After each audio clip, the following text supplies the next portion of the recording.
Welcome to The Shed Wireless, a podcast for shedders, hosted by John Paul Young and produced by the Australian Men's Shed Association. Yeah, there's something for you at the Men's Shed.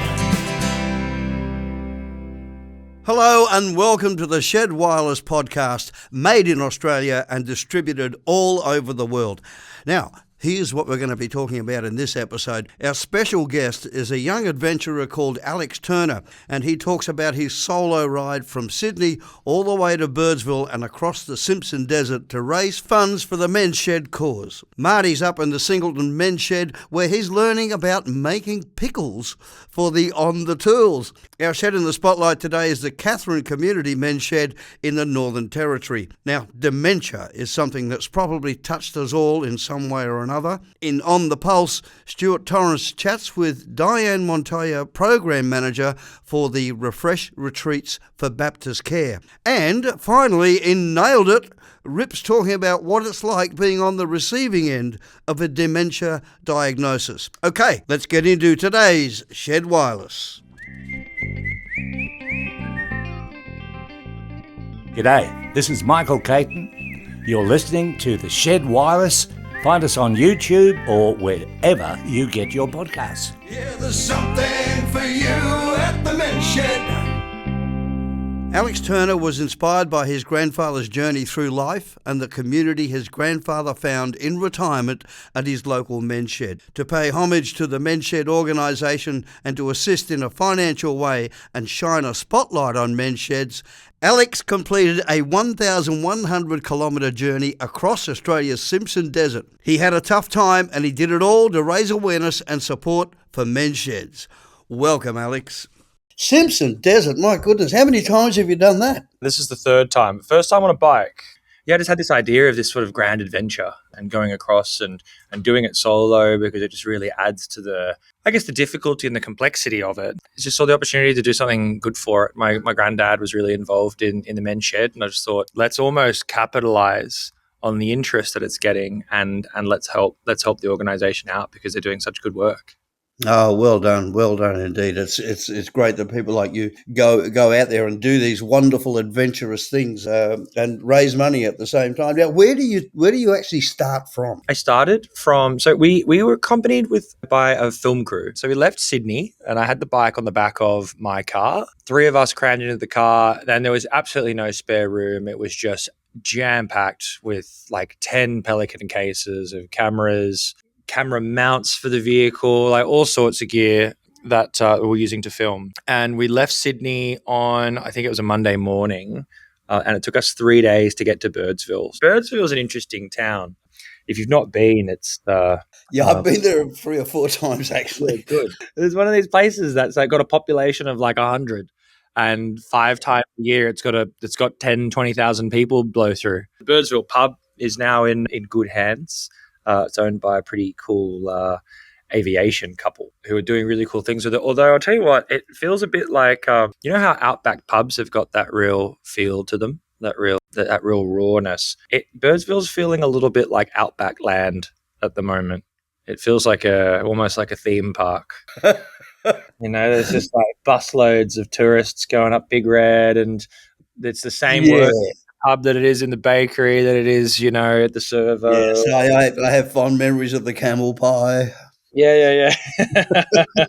Got to Birdsville, set up for the night, had dinner, spoke to a few blokes at the pub. But it's really funny. I think it's got to have one of the best energies of a pub that I've been to in a long, long time, because it's just travellers, and travellers they've all accomplished something, whether or not they've crossed the desert in their vehicles, or they've been planning a trip for years, or there's people that run across the desert and there's idiots that ride motorbikes across the desert. There's all these, everyone's got stories, and everyone's either excited because they're going into the desert, or they're stoked because they just came out, and everyone's talking to everyone. It's one of those pubs where you just start talking to someone next to you and you tell them what you're doing and they go, you're going to meet John, who I met 10 minutes ago.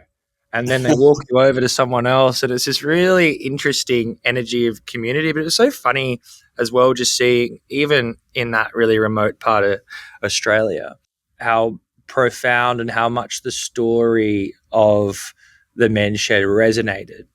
There were heaps of folks like, oh, you got to speak to, so-and-so, you got to go speak to Jono or whoever it is. And he's a shedder. And, one bloke who just started talking to me, he runs the Facebook page for his local shed, and just talking about like the impact it's had and how wide reaching it's been for not just folks who are looking for access to, a shed space, but It's a very well respected name out there, isn't it? Oh yeah, and just but also just how many folks were just involved in the shed, in the sheds. Like, there's one bloke I came across on the track who had his, I remember it was Glasshouse Mountains men's shed, had his men's shed hat on, and he was doing a crossing, across the desert, and he was, he was, there were just so many folks impacted by it at the Birdsville Hotel, talking to the manager there, and he was saying that one of the local men's sheds out that way, whichever one it is, I couldn't tell you. They had made the planter boxes out the back of the pub, that they were growing all the herbs and stuff that the kitchen were using, and it had on the side like donated by, wherever it was, men's shed. So it was very cool just to see like hands on, just the direct impact that the community had. So you start at Birdsville. And you finish where? Would anybody know where the end of the desert is? So from Birdsville, you basically track directly west. And the desert has gazetted roads, but they are very much a track. The desert is 1,100 odd sand dunes until you get to the official end of the desert, which is split between Queensland and then South Australia, which becomes National Park, the Wajira National Park. And there's a few lines across the desert, all these roads. So I took the French line across. So initially you start in Birdsville and you take a line, the QAA line, and that takes you down to pretty much the border of South Australia, directly west. Then you track south down a big salt flat or a mud pan between a couple of sand dunes called Lake Popple. And you track south for 30 kilometres or so. And then you pick up, then that takes you to Popple's Corner, which is the intersection of the NT, Queensland, and South Australia. It's just a stake in the ground, more or less, and a pretty average picnic area at best. And then you track directly west from there across the French line, which is the most direct route, but also arguably the hardest. And that will eventually take you to Dalhousie Springs, which is a hot spring on the sort of western border of the desert, and then the next place to get fuel, which is Mount Dare. And Mount Dare is it's not a town; it's someone's farm, more or less. There's a workshop there, a shed, and it's one that you wouldn't be uncommon to find in someone's backyard.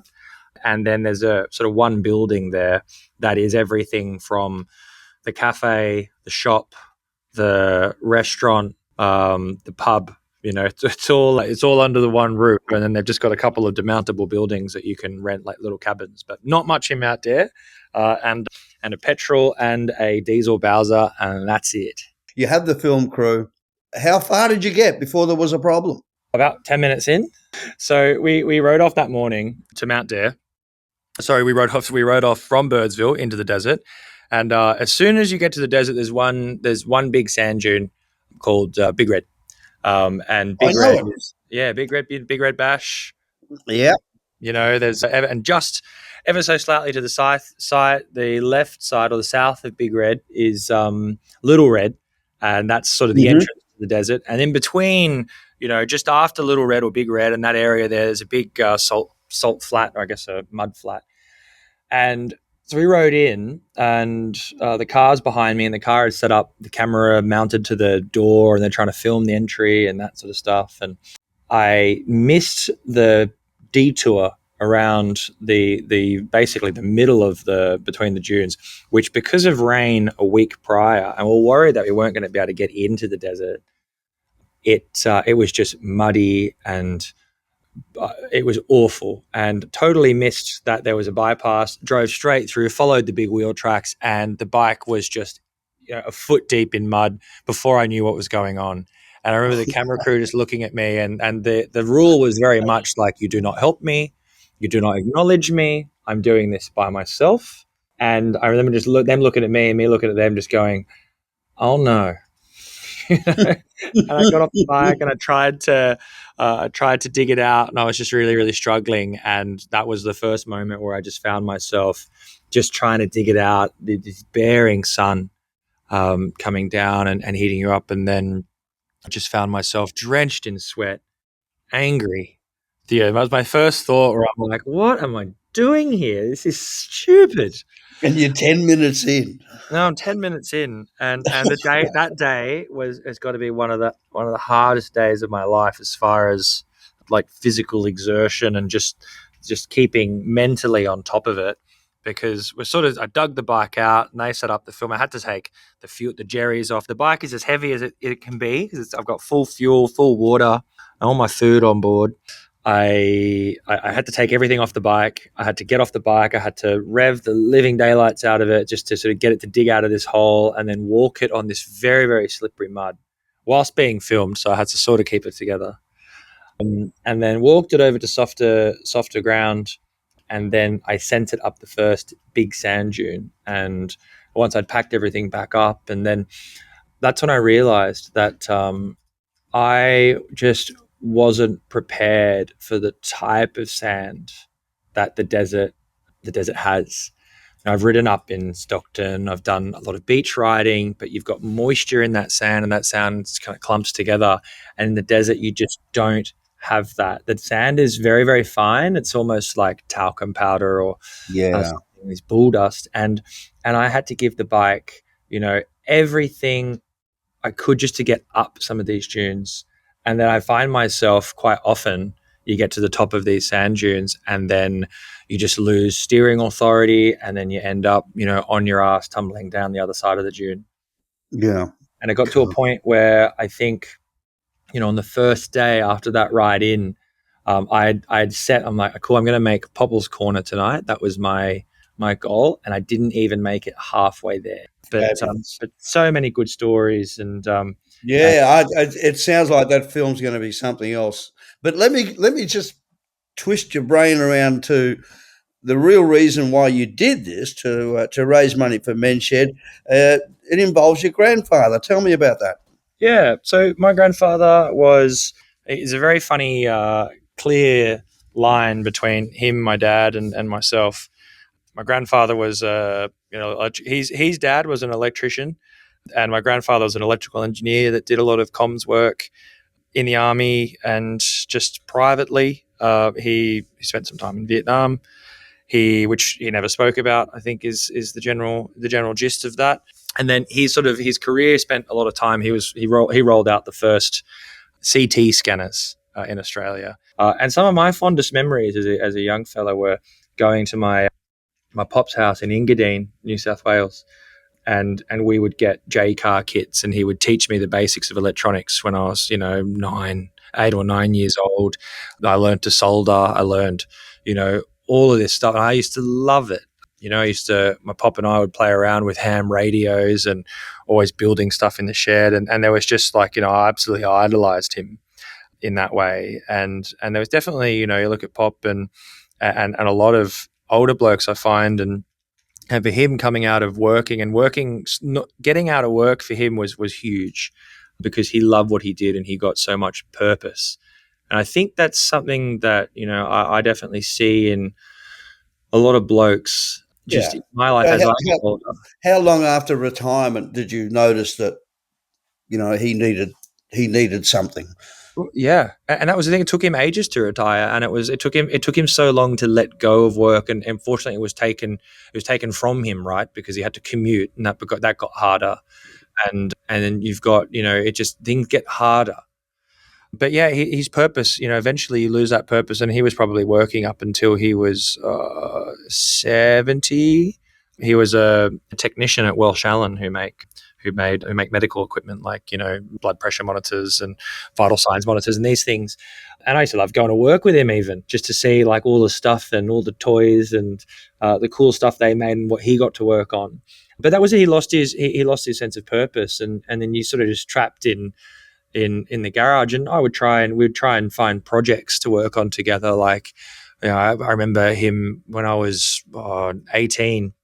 I bought my first Land Rover Defender. There wasn't a panel in that vehicle that didn't have a dent in it. And then taking it over to his place and building a roof console for it so I could put switches in, and him measuring the angles and doing stuff. But he was always good with his hands, and had a little shed at his place in Menai where they ended up. And I think it wasn't until, I don't know how he found out about the men's shed, but I remember that his purpose was sort of just like and the days, you could just tell the days are getting longer for him. We're sort of just in retirement, and what are you to do but sit around the house effectively? So how did it happen? Did you bring the subject up, or did he speak to you about it? Or I think it was just through local community. It may have even had something to do with him on the ham radio, just talking to blokes. Oh, okay, yep. And then he started going down to Men's Shed, and it ended up just being his sanctuary, and that just gave him so much purpose. And it was so cool just every time coming back and just seeing, like, even in his age, how he was just still learning, and he was sharp as a tack. But he was coming back, and you'd go back to the house and he'd replace the front windows and the door with LED light that he'd made. And he's learning how to make LED light. I think that is one of the most exciting things that I see with the men's shed, is that people actually do pick up new skills when they're there, even though they are skillful in their own field. There's always something else that they can go out there and do. Yeah, it's an exchange of ideas, right? Yeah. An exchange of just people sharing skills. And that's the one pattern that I've learned talking to a bunch of shedders and dropping into some of the sheds, is that everyone has something to contribute, even if it's just to come and just sit, and just have a yarn. But that was, he was affectionately known in his shed, Menai, as Grumpy. I tell you what, he's got a few relatives out there in the sheds. I can imagine. Like he had the mind of someone 20, 30 years younger, and was just so sharp. And I look at that and I go, that was because he was still learning. That was because he was just constantly socializing and doing stuff. And without the men's shed, and without especially having a men's shed nearby, that would have been that absolutely, that couldn't have been the case. Yeah. And you look at it, I remember he ended up building his own sort of mobility scooter so he could get to the shed, which he named Indy, because that was his independence. Because he couldn't drive, because he was also blind. Did you make it up from wrecked, like you would with a wrecked car? Did you pretty get much? Yeah, it was just bits of different mobility scooters that he'd put together. If that's what we'd take away from this trip, and that's what I can take away and give back to the community, and just share and just get this story out, or my pop story out, then this has been a roaring success. No, it's bloody marvellous, and I can't wait to see the film. I think that's going to be something else. No, brilliant. No, thanks so much, John. It's been great. And yeah, well, absolutely. We're going to have, the plan for the film is, if you go to the website, which is rideformensheds.com. So plural shed, plural men, plural shed. There is a link on there to put your details in. So if anyone's interested in coming along to the premiere, we'll take a cinema, probably make a black tie event of it, because why not? Very excited to have as many folks come along as we can and see the journey and support, and hopefully you can use that as well to continue to raise awareness for the sheds, continue to give, to incentivize and put the idea in people's heads to start sheds, especially where sheds don't exist or they're underserviced. But I think the sheds are doing such an important job in our community, and we've got to celebrate that and help it along as much as we can, because it really is life-changing, isn't it? Yeah, it certainly is. And that is a life-changing story you just told. So good on you, Alex. Thank you again. Awesome. Thank you. Been a great chat. Thank you. Take care. Head over to the AMSA website or Facebook page if you'd like to see some of Alex's ride. On the tools, on the Shed Wireless, with John Paul Young. So, Marty, I hear you've got yourself in a bit of a pickle. Where are you today? G'day JPY. Today I'm at the Singleton Men's Shed in New South Wales, up sort of west New South Wales. It's a coal mining area.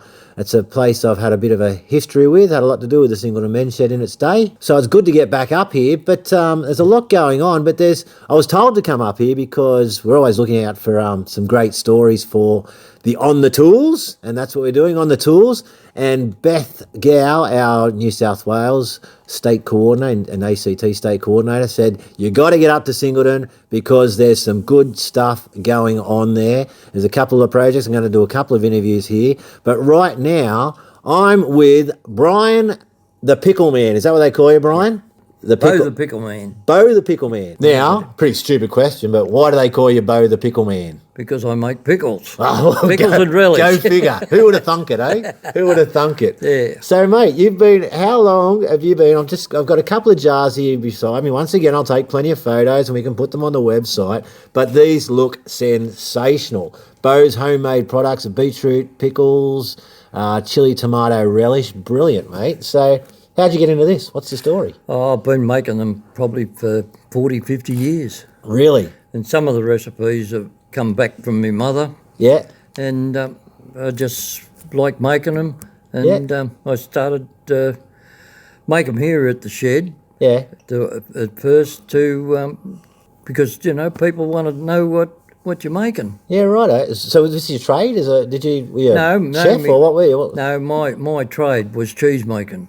Cheesemaker? Yeah, I was a cheesemaker at the Singleton Butter Factory for 30 odd years. You're kidding. Yeah. There you go. I don't think I've ever met a cheesemaker either. That's a whole other subject, isn't it? There you go. A whole other one. Yeah, wow. So 30 years, cheesemaker. Well, actually, I was the head cheesemaker for probably 25 odd years of that. Yeah. Yeah. And how did you get into the pickling then? Your mother used to do it. Well, Mum used to do it and the family used to do it. And my brother had an orchard, which I used to make Pinchy's fruit? Fruit and everything, preserved fruits and everything. So it's free product. And just kept going over one thing to another. And you've been doing this at the shed to sort of support the shed? I started the shed here probably two odd years ago. Yeah. I said, well, would you let me start making them here and underneath Men's Shed name? But brilliant. Absolutely brilliant. So the product comes here, like the fruit, you got beetroot here and tomato. Do you get the beetroot and tomatoes from here at the shed? I know they've got a garden out the back there. We used to get some of them out of our garden here and local growers around town, or you get a lot of desserts from them. Yeah, wow. Yeah. Brilliant. So, mate, I have no idea. What is the process of pickling? Of pickling? Oh, well, there's one I do is pickle zucchini, which I slice up, and then you do it in a brine overnight. Yep. And then you mix herbs and that in it the next day. Then let it soak for a couple of hours so it can go right through it, and then bring it up to the boil and cook it. Yep. And then bottle it straight up. Simple as that. It's simple. A lot of sterilising and stuff involved. Oh, everything's got to be sterilised. Yeah. Well, that was the no same. more spitting in the jar and just wiping it out with your tea towel. No, not allowed to do that anymore. Oh, right. No, you got to. I buy all brand new bottles and lids. Yeah. You can. I can sterilise bottles, but you can't sterilise lids. So all my bottles all have brand new lids on them because with rubbers and that in, if you try to sterilise them, you ruin the rubbers in them. Yep. And not only that, some of the products leave a residue in the lids. Yep. So you've just got to discard them. So what did you do up here at the shed? You used to basically boil the product and everything. Yeah, go right through your process. Yeah. So they got you got a kitchen set up here. Yeah, a nice got a kitchen here. Yeah, they got a nice, got everything here, haven't they? Yep. Yeah, we have. Tell you what, too much money up here, I reckon. Singleton, coal country. There you go. Yeah. There you go. So, all right, run off a couple of your products. What sort of pickling do you do? I do pickled zucchinis, tomato relish, chili tomato, chocos. Choco pickles, chili choco. Chocos, I've never tried a choco. They're supposed to be bloody delicious, aren't they? Yeah. All right, keep going. You know, I've got some in the car. I'll give you one when I... Don't tell anyone you're going to give me some, mate. Yeah, keep going. And I do all my products, a percentage of it goes straight out to the local cancer appeals. Oh, so the money goes to charity. Goes to charity. You legend. And after the last weekend, I've got another $500 to give them, which takes me up to $12,000 now. $12,000 you've raised for charity. Yes. Through your pickling. Just through pickling. And where do you sell them at? Markets are all local around town. Yep. Yeah. Wow. Yeah. So you set up the markets yourself, or the guys at the shed help you, or you sell it where they're doing the barbecues and things? No, I have one chap from the shed here that comes and gives me a hand to do the markets with me, because it's getting a little bit too much for me doing it by myself. Yeah. I'm 85 now. So 85. So you don't look a day over 84, mate, I'll tell you. There you go.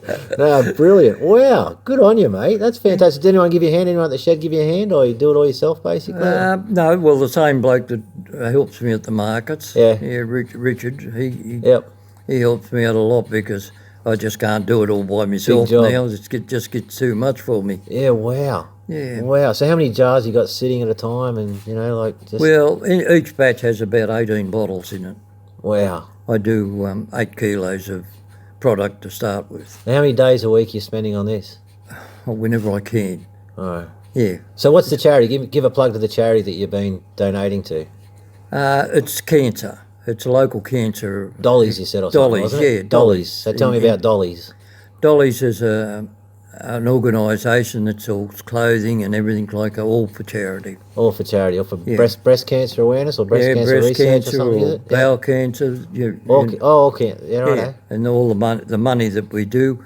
And at present, Dollies is with some of the money. Yep. They are doing different rooms up at our local hospital. Yep. There's because they need like painting and repainting and furbishing and that. Yeah. And there's a lot of money goes through. Wow. Comes from Dollies to do these rooms up. Good on you, mate. And this is helping through there. That's brilliant. Well, we're gonna have to do a taste testing, I think. Break out the toast and get into this stuff. What's your favourite? Tomato or the pickled zucchinis. Pickled zucchinis. Oh my God! Is there anything you can't pickle? No, Really?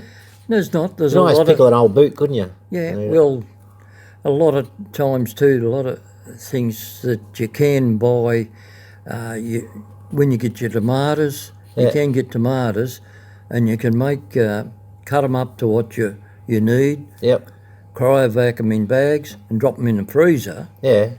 and you can bring them out, when you can't get tomatoes or they're really expensive, Yep. you can bring them out of your freezer. Yep. They say, oh, well, don't they go mushy? Well, Yep. they do go a little bit mushy, but you do blend them all up when you cook them anyway, Yeah. Right. so it doesn't matter. Yeah. True. Very true. All right. And there's a lot of things that you can do that way. Well, there you go. So if anyone wants to try some of this, get down to the Singleton Men shed, or get down to one of your... well, not the menu, or the markets. The markets? Main markets. Singleton markets, is There's it? a few different places around town that... Beautiful. Yeah. Beautiful. What do you do, just do little spoon tastings and all that Yeah, sort of stuff? spoon tasting. You ripper. Yeah. I'll be there. All right. Well, let's break them out and give it a go. Yeah, I have, it goes through WOW or Worn Out Wares here. They buy a lot. So they've got a little shop front or something, have they? They You can buy have, something they've there? got a shop. Awesome. Yeah. Brilliant. All right. Well, can't wait to dig in and have a taste test. What do you reckon? Yep, All right, we'll let's do go. that. All right, JPY, if you need me, I'll be taste testing the pickles, mate. All the pickled products here with Brian. Mate, thank you so much, Brian.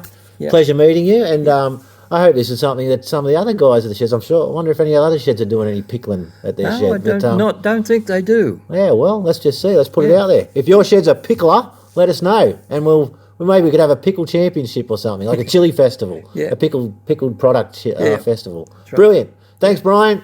Good on you, mate. All right, back to you, JPY. I'll bring you back a jar of pickles, champion. See ya. Thanks, Marty. Can't wait to receive that jar of pickles you promised. I've got the roast beef ready. Shed in the spotlight, putting the focus on a shed to find out what they get up to. Katherine in the Northern Territory is a beautiful part of the world, and today I'm chatting with Jeff Newton, Secretary of the Katherine Men's Shed. Well, now, Jeff, when did the Katherine Shed start? Well, it really kicked off in 2017. Mhm. There had been a fair bit of interest in trying to get a shed like a community shed of some sort up and going for some years, but yeah, it finally come to fruition in 2017, and we turned the sod and built a shed, and here we are now. Oh, that's great. Now, what sort of things do you do there? Oh, well, it's probably typical of a lot of men's sheds. Fair bit of woodworking, bit of metalworking. There's quite a few of the members bring their own little projects along, whether that be woodworking, or we got one bloke who's into this high-tech modelling type stuff and things like that. So it's a mix of the typical woodwork, metalwork, bit of blacksmithing. Yeah, now that's interesting. I don't think there'd be many sheds doing blacksmithing. Oh, I think there's quite a few actually. Is there? Yeah, I've seen a few pop up here and there on different things. I think there's a couple. Southeast Queensland, there seems to be a couple, but yeah. So what sort of things would you do blacksmithing wise? Oh well, it's mainly just fiddling around making things up. I'm probably the main blacksmith aficionado in our group, but what we're really only just trying to get that set up. We have got a very basic setup at present, but we've found there's a lot of interest, especially amongst some of the younger blokes up here, into getting into, well, quite often into getting into making knives. Oh, okay. Yeah, so we're thinking that, well, we've got to develop it a bit more and hoping to bring a few more of these younger blokes into the shed community, and hopefully they'll hang around and get involved. You do a bit of wrought iron and things like that as well? Yeah, I've never been much into that. I'm more into making tools and things like that. So, Oh, okay. but the same techniques will go across anything. So once if you've got a hammer and a bit of hot metal and a good imagination, there's no limit to what you can do, I guess. Absolutely. So making chisels and things like that? Yeah, I've made quite a few chisels and plane blades for wooden planes I make and stuff like that. Oh, right. Oh, that's really good. How many members have you got? Well, we've only got 19 at present. Oh, it's not bad. Yeah, it's not what we would like to have, but Katherine's a pretty strange. It's not the normal demographics of a lot of towns, I suppose. Most people who retire, who've been living in Katherine, retire. They end up down at Harvey Bay or Yeppoon or Clare Valley or somewhere. They try to move to a climate a bit more conducive with lying on the porch and not doing much. You're very close to the RAF base at Tyndall. Yeah, it's only about 11k down the road. There's about 2,000 people live there, but there's a huge workforce out there at present, a lot of which are fly in, fly out. So we don't get to see. We probably don't have as much contact with the base of what we did a few years ago. But we've got a couple of members out there, and there's a few more keen to join.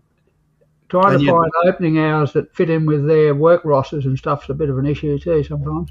Right, and you'd like to be a little bit more involved, like you were in the past with them. Yeah, well, we need more members from any number of reasons. One is to lighten the load on a few of us who are organising and trying to run the show. And if you haven't got a continual growth of membership, or at least keeping up with your attrition rates, then you haven't really got much future. So that's why we're trying to diversify and find out what will attract more people into it. But what we've found is that we get more interest from the wives of some of these older blokes who are sitting around home than what we do from the blokes themselves. and they so it seems to be a bit, I don't know if it's a problem everywhere, but certainly is up here.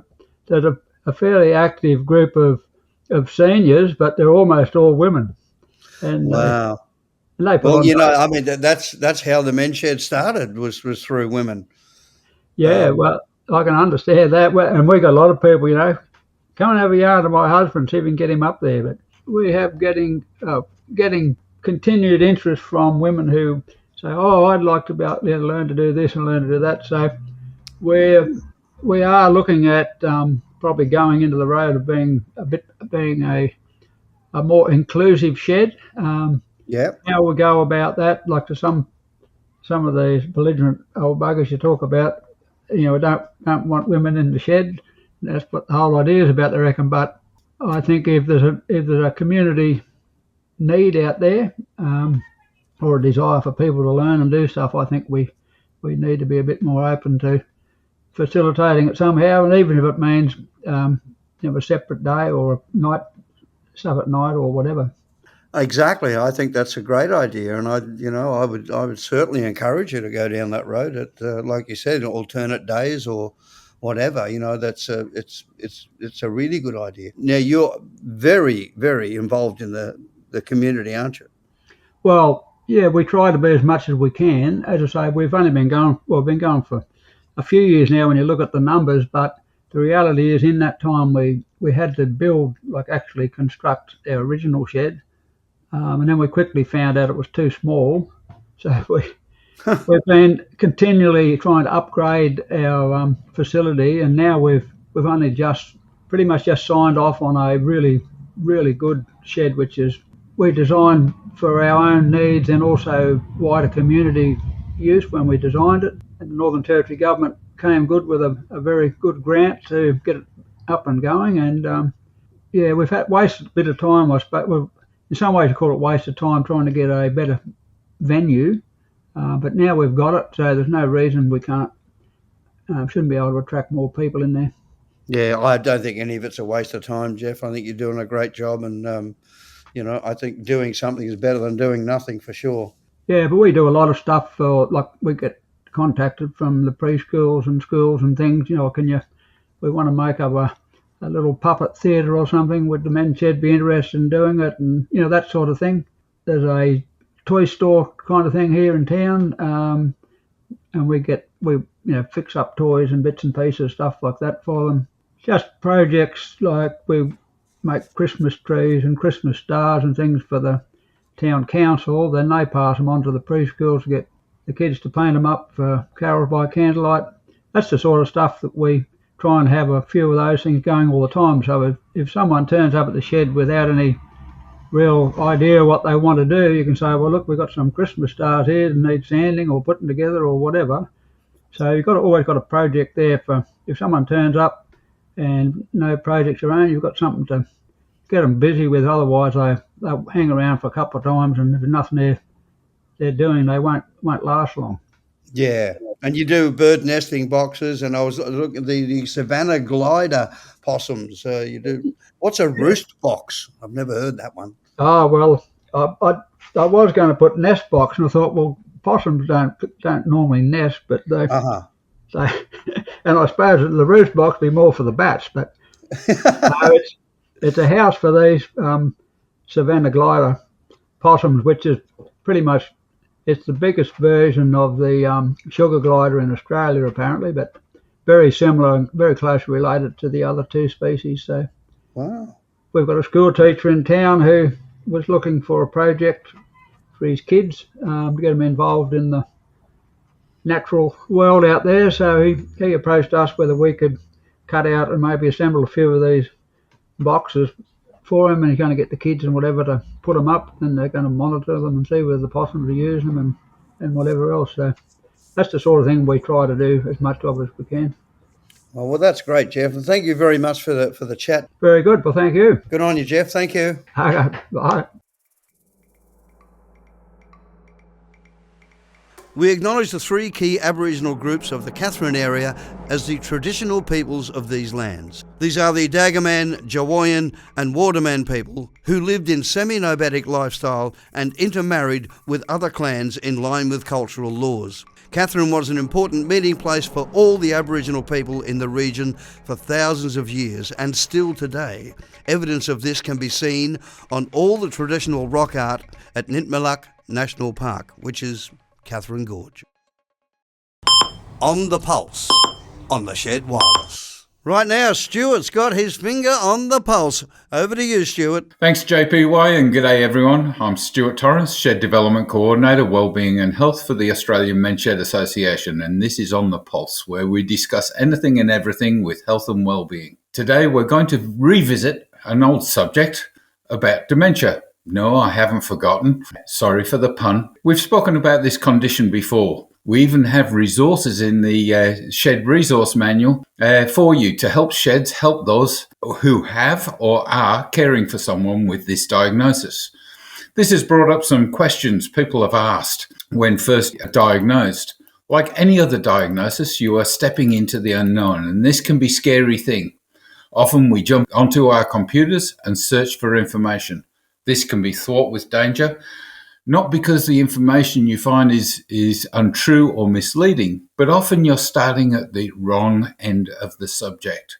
Today, our guest, Diane Montoya from Baptist Care. She's the Refresh Retreats Program Manager. Welcome to On the Pulse, Diane. Good morning. Thank you for inviting me. It's great to have you here. Diane, can you tell us a little bit more about the Refresh Retreats? Sure. Refresh Retreats started in 2023. It's a 3-year funded program, so it goes till July 2026, and it's been funded by the Department of Health. So we've been running programs, 44 programs a year in the whole of New South Wales and ACT. So it is a program designed for carers and their loved one, person with dementia, to attend a 3-day program. And it could be at any venue in those areas.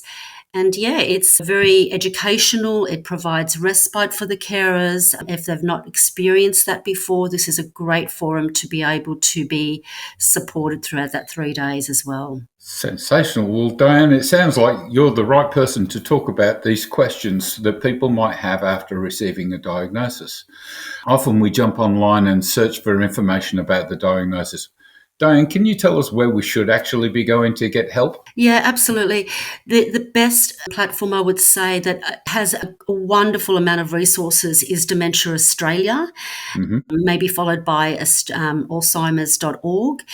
There is an abundance of resource sheets, small courses, counselling that can be offered, and there is a 24/7 helpline with Dementia Australia as well.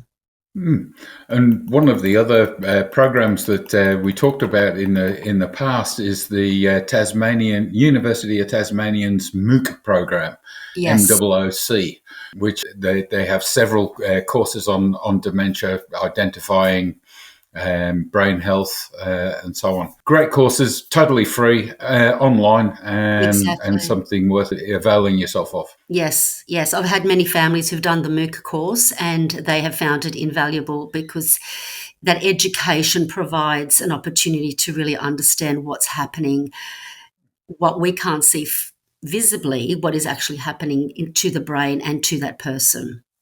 And that's the big point. Things have been changing over the past weeks, months, years. We've noticed this and that have happened.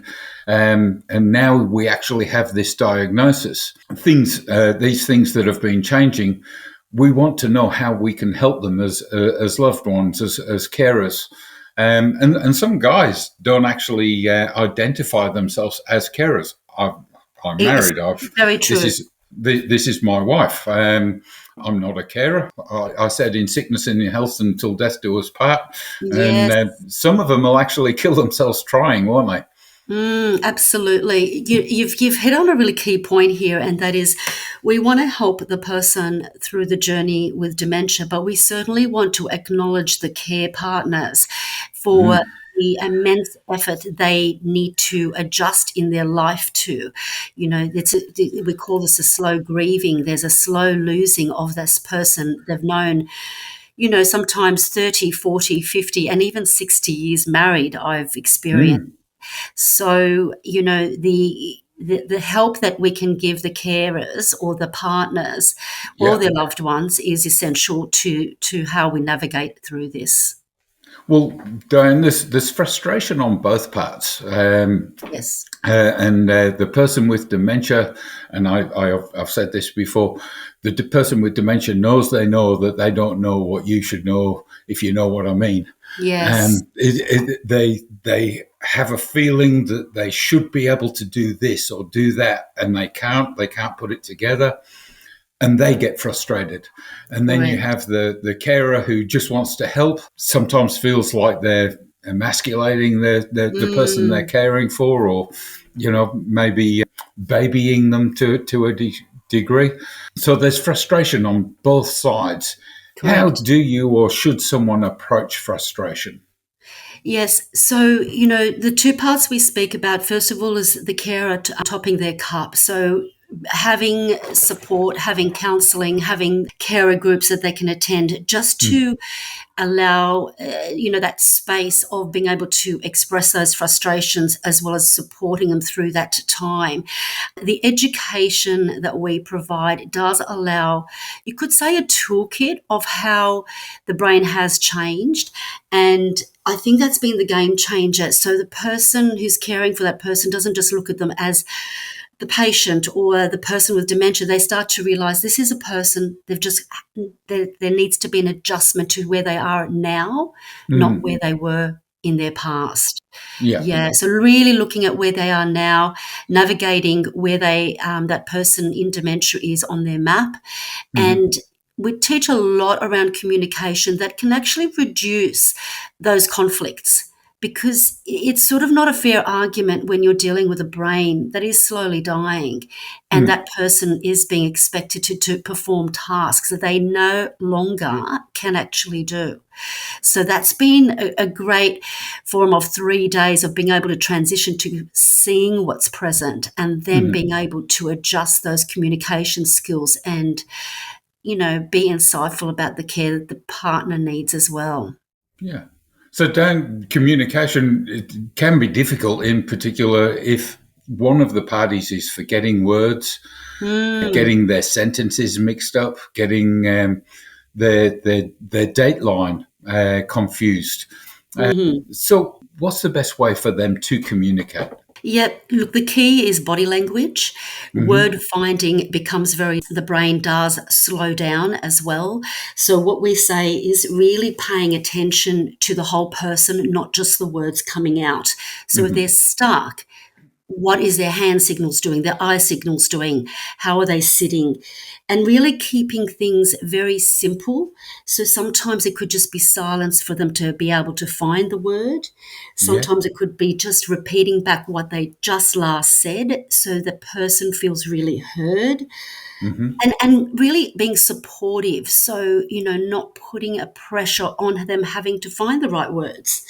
Sometimes by just listening and watching and just giving those gentle encouragements can help them maybe perhaps get the word out, or sometimes it just doesn't matter and they both laugh and they'll come back to it later. It's really just the patience that goes with that. Giving both sides the time just to take in what's actually being communicated. And as you've said, Diane, body language plays a huge part in that communication. It's not just the words we use, but it's taking your time. Diane, when I'm unwell, I often withdraw. I become unmotivated. Yes. And I'm sure this would be the same for anybody with any sort of illness, something like a broken leg. But how can we help someone with dementia that might have become apathetic and withdrawn during the day? We want everybody to live their best life. So how can we sort of enthuse them? What are your suggestions? The key thing is that we talk about is engagement. So engagement doesn't mean we are trying to just set them up with activities and expect them to be self-motivated. The frontal lobe doesn't have the starter motor that we would have when we wake up in the morning. And, we can imagine going for a walk, or we can imagine, going and making a cup of coffee. For a person with apathy, this visual terrain isn't there. So I use a very simple terminology, is show and tell. And sometimes it's through showing. So, walking with them, showing the map of the park, or showing the pictures. And sometimes this helps the brain engage into what it is that we're asking them to do. So apathy is quite real. And if the person lacks having purpose, they will deteriorate faster and they slow down. So every day it's taking little small tasks that's really at their level. And we do also talk about the levels of engagement. So in the early stages, they're more able to do things. In the latter stages, they're less able. So we adjust those activities or those engagements that really sits with where the person is in their life. And interests like music, hobbies, keeping those in their surrounds, but really using the visual cues. And the carer themselves is using their body language to actually get up and look like they're going for a walk, so it helps that other person do the same. I've heard a lot about music actually engaging the brain differently than any other form of communication. And I can just visualize someone, playing the person's favorite tune, favorite rock ballad, getting the boogie happening, engaging them directly on that, and then transitioning into what's next. Do you want to go for a walk? Let's go for a walk. Yes. And you've already got them bopping along and they're going, oh, yes. So all of a sudden the brain goes, I can do that. I was going to say you've hit on a really important area here is the micro activities. So such as a little dance, that music. We even use a ball sometimes and we just throw a ball to each other and we just start to laugh. And that just gets the brain moving as well. So, but yes, the music is an instant mood changer. Diane, I wish we had more time, but if I can just have one more question. Sure. How do we cope with repetition? Repeated questions, the same story, the same joke over and over again. Yeah, look, it takes a lot of resilience and patience from the care partner. So this is, again, where the self-care is really important, because if your tolerance is low, it's usually because you're exhausted. But repetition can be a couple of things. It can be anxiety. It can be boredom. So, they don't know where they're going, so they're just going to keep repeating the same thing. Sometimes it's just they're in an unfamiliar environment, so they need reassurance.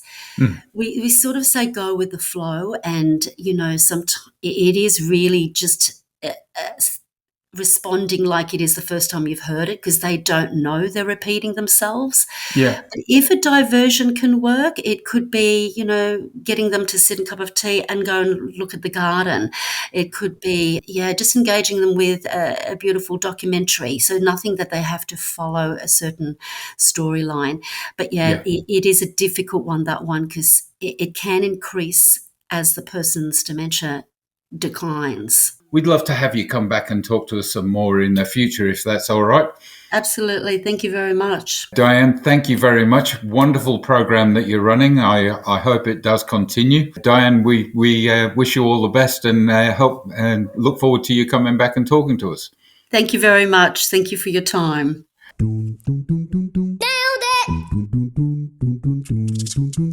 Nailed it. Nailed it. Nailed it with Rip Woodchip. G'day, Shedders, Rip Woodchip here. How you all going today? Well, that on the pulse really got me thinking about my first introduction to dementia. Now, I'm not a doctor, and I'm not here to give medical advice, but I am a bloke, just like you. Well, at least last time I checked I was. And if you've been told you've got dementia, or maybe you're worried it's on the horizon, then I reckon we need to have a bit of a yarn about what that means for us, as men, as mates, and as people who've spent a lifetime doing, fixing, building, and remembering. When I first heard the word dementia tossed around in relation to myself, I'll be honest, it felt like someone had just taken a chisel to me foundation. You think, hang on, I'm still me. I still know how to sharpen a plane blade, and I still tell a good yarn. But then you start forgetting names, misplacing tools, or repeating stories you swore you'd only told once. And it hits you. Something's shifting here. But here's the thing, fellas. Getting older isn't a failure. And neither is getting dementia. It's just another chapter in the book. Might be a bit dog-eared, sure, but it's still your story. So what do you do when the diagnosis comes? First off, don't go it alone. We blokes have a habit of bottling things up, tighter than a jam jar lid after Nan's had a go. But this is not the time to be stoic. Talk to your family. Talk to your mates. Talk to your doc. There are some medicines that might even help, so it's worth finding out about them. And there's lots of resources out there too, as Stuart and Diane were discussing. And if you're lucky enough to have a shed like ours, talk to the fellas here. You'll be surprised how many are walking the very same track. Second, keep doing what you love. You might need to write things down more, or label your drawers, or ask for help with the fiddly bits, but don't hang up your apron just yet, boys. The shed's not just a place for timber and tools, it's a place for purpose. And purpose is the best medicine I know. Third, laugh. Seriously, laugh at the silly stuff. Laugh when you call your grandson by the dog's name. Laugh when you find your glasses in the fridge. It's not about making light of it, it's about keeping your spirit strong. Dementia might mess with your memory, but it doesn't have to steal your joy. And finally, be kind to yourself. You spent decades being the bloke who fixes things. Now it's okay to let others help fix things for you. That's not weakness, that's wisdom. Now, if you're still listening to this, and you've just had that diagnosis, or you're worried about what's ahead, just know this. You're still you. You're still valued. You're still part of this shed, the community, and this life. And if your mind starts to wander, well, maybe it's just taking the scenic route. Anyways, I'm going to go remind Dave not to forget to remind me to do that thing I was supposed to do. Whatever it was. Oh, I'm sure I wrote it down here somewhere. Anyway, fellas, catch you next time. See you guys. Bye. We hope you've enjoyed our episode today. As always, drop me an email to theshedwireless@menshed.net. If you know a shedder you reckon we should have a chat to, or a topic we should have a yarn about. The Shed Wireless is produced by the Australian Men's Shed Association, made in Australia and distributed all over the world for the love of shedding.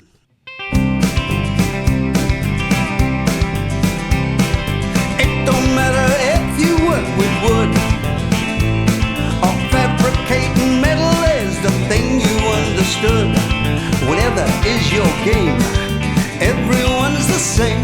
Yeah, we can do it all at the Men's Shed. Short, fat, tall, skinny, hairy, bald. In the shed it's welcome one and all. Share the skills you know, we're all having a go. There's a helping hand in the Men's Shed.